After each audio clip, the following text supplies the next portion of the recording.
This is a story that took place a while ago.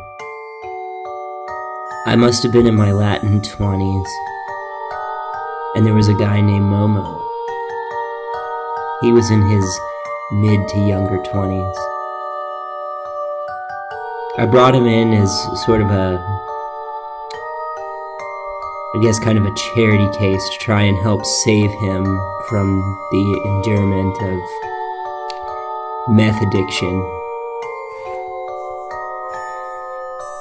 He was kind of a wannabe gold digger, a wannabe vagabond. He'd gone from person to person, solely using them for whatever they were worth to him, and then moving on to another. During the duration of time that I spent with him, there were plenty of instances of arguments and fighting.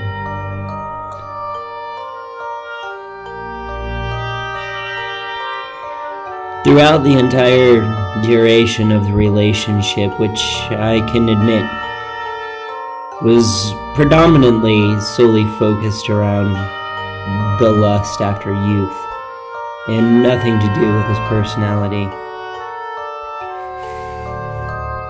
And he hated the fact that I used logic, as he believed in witchcraft, paganism, an assortment of that kind. But I used my own logic and critical thinking through the years of experience and the amount of things that I have had to endure. And I told him that if he were to keep on the path that he was on, that he would end up homeless, addicted to meth, and probably HIV positive. There came a time within the relationship where he started keeping me from my friends and family. One of the things that he did to accomplish this is he took my phone. He said he needed it as a means to communicate with the outside world, as he was stuck at home all day with nothing to do while I was at work.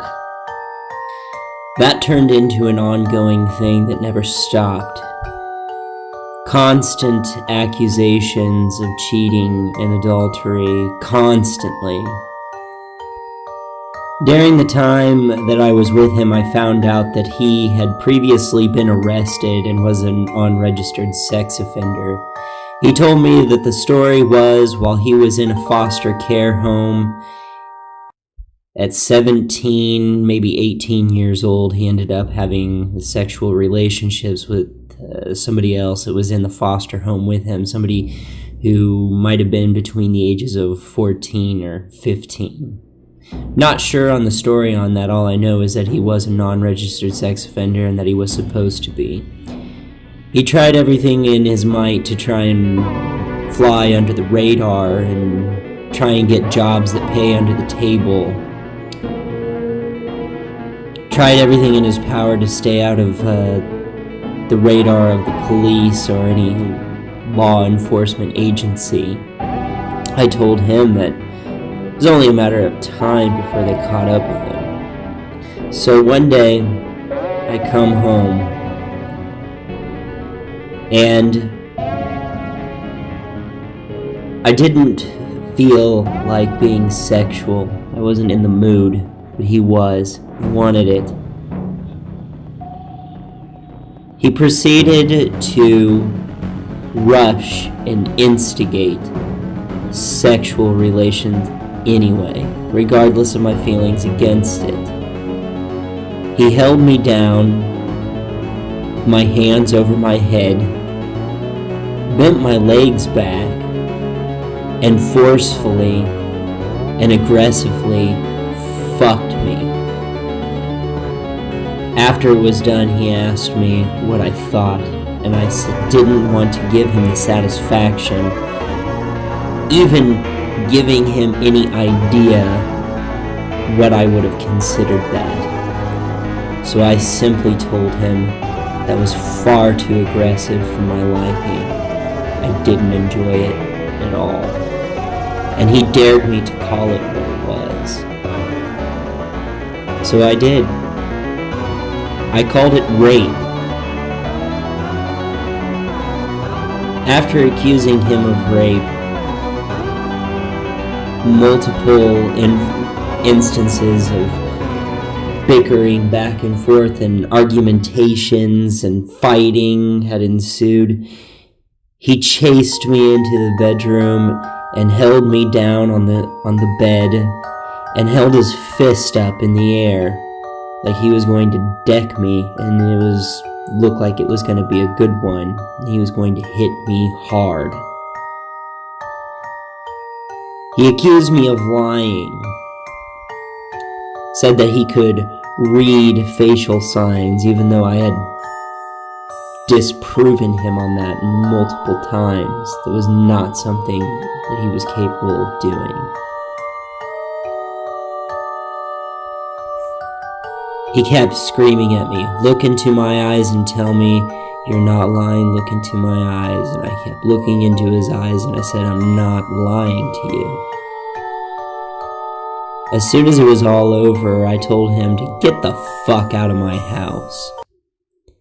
And he begged and bartered with me. He said, "But I have nowhere to go. I have nowhere." And I said, "No, that's not really my concern. I don't really care if you can't find anywhere to live but underneath a bridge and the only thing that you can find to eat is rats. I don't care." So with that, he packed up and he went on his way.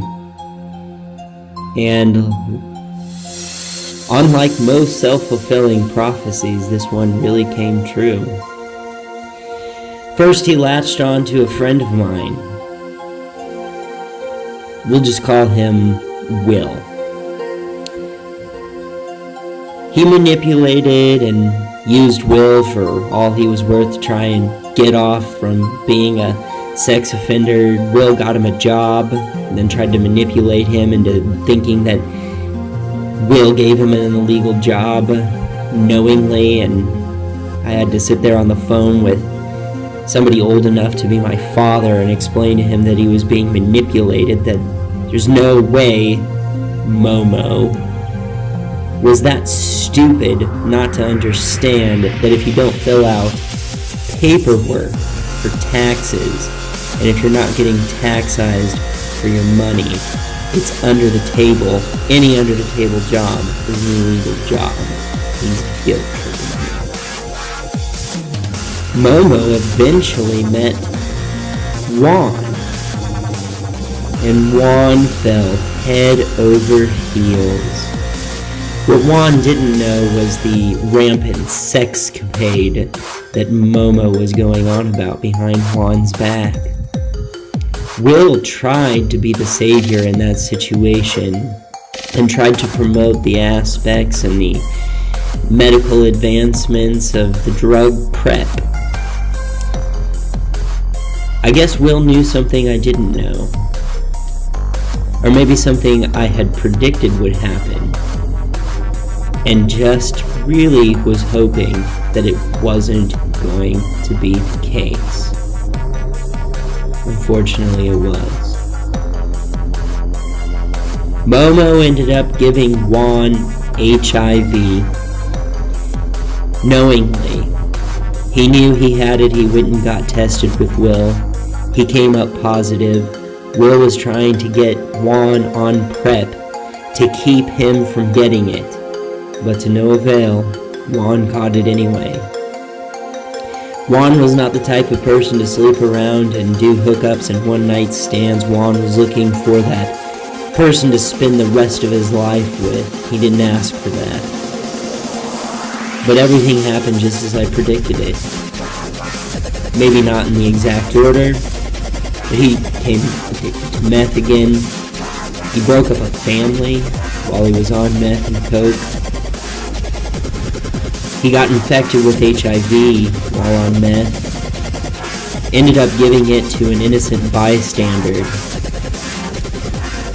And then eventually, After repeated refusals to cooperate with the legal organization to register as a sex offender as he was supposed to, the law finally caught up with him and he had to serve jail time.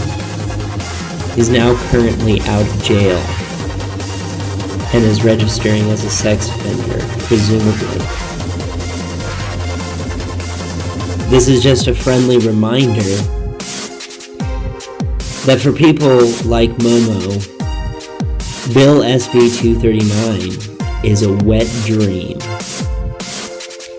Somebody who committed multiple sex crimes, including rape. Someone who deliberately gave an innocent bystander HIV.